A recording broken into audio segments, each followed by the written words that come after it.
بسم اللہ الرحمن الرحیم۔ سب تعریف اللہ ہی کے لیے جو تمام جہانوں کا پالنے والا ہے۔ السلام علیکم دوستو، میں ہوں محمد گل فام اور آپ دیکھ رہے ہیں میرا یوٹیوب چینل سب چلے گا۔ ناظرین، آپ کو اپنی ایک نئی ویڈیو میں خوش آمدید کہتا ہوں۔ ناظرین، دنیا کے 7 عجائبات کی سیریز میں دوسرے نمبر پر آج ہم جس عجوبے کا ذکر کریں گے وہ ہے دی گریٹ وال آف چائنا، یعنی دیوار چین، جو کہ انسانی ہاتھوں سے بنایا گیا ایسا شاہکار ہے جو کہ صدیاں گزرنے کے بعد آج بھی موجود ہے۔ جب بھی چائنا کا ذکر کیا جاتا ہے تو ساتھ ہی دیوار چین کا خیال بھی ذہنوں میں آ جاتا ہے، جو کہ پوری دنیا میں اپنی الگ تھلگ پہچان بنائے ہوئے ہے۔ اس کی بناوٹ، اس کے بل کھاتے ہوئے راستے پہاڑوں میں آویزاں ہیں۔ ناظرین، ویڈیو شروع کرنے سے پہلے آپ سے گزارش ہے کہ میرے اس چینل کو سبسکرائب کر لیں اور ساتھ بنے گھنٹی کے بٹن کو بھی دبا دیں تاکہ آپ کو آئندہ آنے والی ویڈیو کا نوٹیفیکیشن سب سے پہلے مل سکے۔ جی ہاں ناظرین، بات کر لیتے ہیں دنیا کے 7 عجوبوں میں ایک اور عجوبہ جسے دیوار چین کہا جاتا ہے، جو کہ انسانی ہاتھوں سے ہزاروں سال پہلے گارے، مٹی، پتھر اور اینٹوں سے بنائی گئی۔ ایسی دیوار جو کہ ایک مضبوط قلعے کی مانند آج بھی اپنی جگہ پر عملی نمونے کے طور پر موجود ہے۔ اس عظیم دیوار کا جنگشلنگ سیکشن شمالی چین میں فوجی دفاع کے لیے تعمیر کیا گیا تھا۔ اس حصے کو چین کے پہلے بادشاہ قن شی ہوانگ منگ سلطنت کے آغاز میں سن 1368 میں تعمیر کیا گیا تھا، جس کی لمبائی تقریباً 10.5 کلومیٹر تھی، جسے وقت گزرنے کے ساتھ اس کی تعمیر میں مزید وسعت دی گئی، جس کی اب کل لمبائی تقریباً 21,200 کلومیٹر ہے، جو کہ چین کے صوبہ ہubei سے لے کر صوبہ لوپھنگ تک پھیلا ہوا ہے۔ اس عظیم دیوار کی تعمیر میں ایک محتاط اندازے کے مطابق 3 ارب 87 کروڑ 30 لاکھ اینٹوں کا استعمال بھی کیا گیا ہے۔ ناظرین، یہ دیوار پہاڑوں سے ہوتی ہوئی میدانوں، صحراؤں اور پانیوں کا سینہ چیرتی ہوئی گزرتی ہے۔ ناظرین، یہاں بات کر لیتے ہیں دیوار کی تعمیر کے بارے میں۔ جب دیوار کی تعمیر میدانی علاقوں میں کی جاتی تو جو مواد درکار ہوتا وہ مقامی طور پر حاصل کیا جاتا، اور اسی طرح جب دیوار کی تعمیر کا کام پہاڑوں پر آتا تو پہاڑوں پر اس کی تعمیر کی جاتی تو پہاڑی پتھر استعمال کیے جاتے۔ اسی طرح جب صحراؤں میں اس کی تعمیر کی بات آتی تو ریت کے ساتھ ساتھ سرکنڈوں اور سرخ ویو کی شاخوں کو بھی دیوار کی صورت میں کھڑا کیا گیا۔ کچھ حصوں میں تو لکڑی کے تختے دیوار کے طور پر استعمال ہوئے۔ یہ دیوار دنیا کی سب سے بڑی تو نہیں، البتہ اس سے دنیا کی سب سے لمبی دیوار ہونے کا اعزاز بھی حاصل ہے، جو کہ چین کے 11 صوبے اور 58 شہروں کو گھیرے ہوئے ہے۔ اس دیوار پر دفاع کے لیے ہر 100 میٹر کے فاصلے پر ایک واچ ٹاور بنایا گیا ہے۔ ان واچ ٹاورز کی کل تعداد 22 ہے۔ واچ ٹاور کو بنانے کا مقصد یہ ہوتا تھا کہ اس کے اوپر پہرہ دار کھڑے ہوتے تھے، جو کہ بیرونی خطروں کو بھانپ رہے ہوتے تھے اور بیرونی خطرے کی صورت میں بروقت اطلاع دیتے اور قلعے کی حفاظت بھی کرتے۔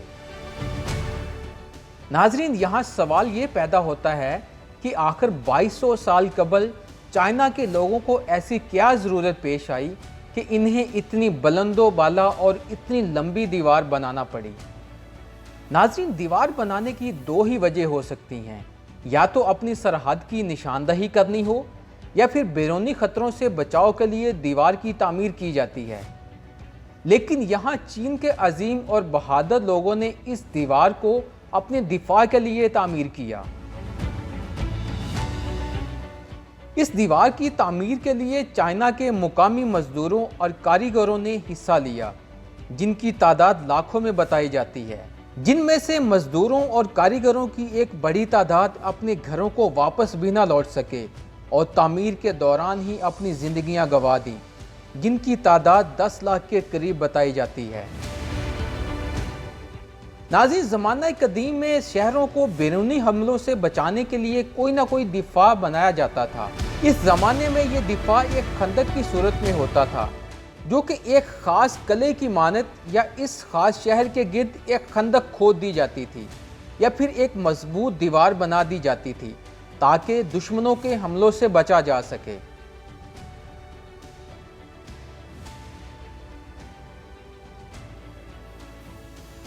ناظرین، ہماری زمین کی کل گولائی 4000 کلومیٹر ہے۔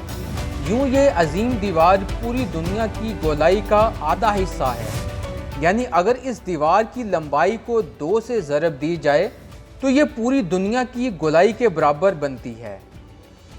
ناظرین، اب بات کر لیتے ہیں کہ آیا چائنا کے لوگوں کو اس قلعہ نما دیوار بنانے کی کیا ضرورت پیش آئی؟ چائنا کے شمال میں منگول قوم آباد تھی، جو کہ ایک جنگجو قوم تھی اور وقتاً فوقتاً موقع ملنے پر چائنا پر حملہ آور ہوتے تھے۔ چائنا کے لوگ چونکہ بہت محنتی ہوتے تھے اور تاجر ہوتے تھے، وہ تجارت کرتے تھے، اسی لیے انہیں لڑائی کا طریقہ معلوم نہ تھا، جبکہ منگول قوم چونکہ ایک جنگجو قوم تھی، یہ چائنا پر بار بار حملہ آور ہوتے اور ان کو جانی اور مالی نقصان پہنچاتے تھے۔ منگول انسانی تاریخ کی سب سے بڑی سلطنت مختلف قبیلوں میں چین کے شمال میں رہتے تھے، جو کہ خانہ بدوش تھے۔ ناظرین، منگول قوم کیا تھی، یہ کیا کرتے تھے، ان کا رہن سہن کیسا تھا، اس پر ایک اور ویڈیو بنائی جا سکتی ہے۔ تو ناظرین، اب آپ کافی حد تک سمجھ چکے ہوں گے کہ آیا اس عظیم دیوار کو بنانے کی اصل وجہ کیا تھی۔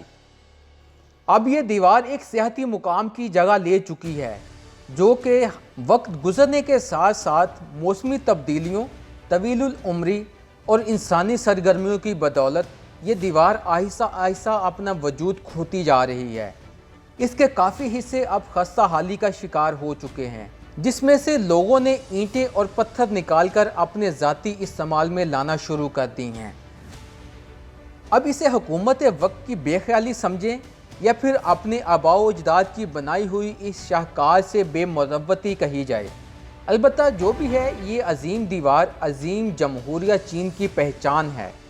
خلا نوردوں کا کہنا ہے کہ اس دیوار کا نظارہ چاند سے بھی کیا جا سکتا ہے، البتہ یہ بیان، یہ مفروضہ تو متنازع ہے، اس پہ ابھی حقیقی طور پر کوئی معلومات حاصل نہیں ہو سکیں۔ کچھ کا کہنا ہے کہ یہ دیوار چاند سے نظر آتی ہے، یعنی خلا سے نظر آتی ہے، اور کچھ کا کہنا ہے کہ یہ خالی ایک مفروضہ ہے۔ ہر سال ہزاروں سیاح اس دیوار کی سیر کے لیے آتے ہیں، جس سے چین کو ایک اچھا ریونیو حاصل ہوتا ہے۔ ناظرین، تو یہ تھی دیوار چین کے متعلق کچھ حقائق جو کہ ہم نے آپ کے سامنے اس ویڈیو کے ذریعے رکھے ہیں۔ ناظرین، ویڈیو پسند آئی ہو تو ویڈیو پہ لائک اور کمنٹ ضرور کیجئے گا اور اپنی رائے سے ضرور آگاہ کیجئے گا۔ ملتے ہیں ایک نئی ویڈیو کے ساتھ۔ اللہ حافظ۔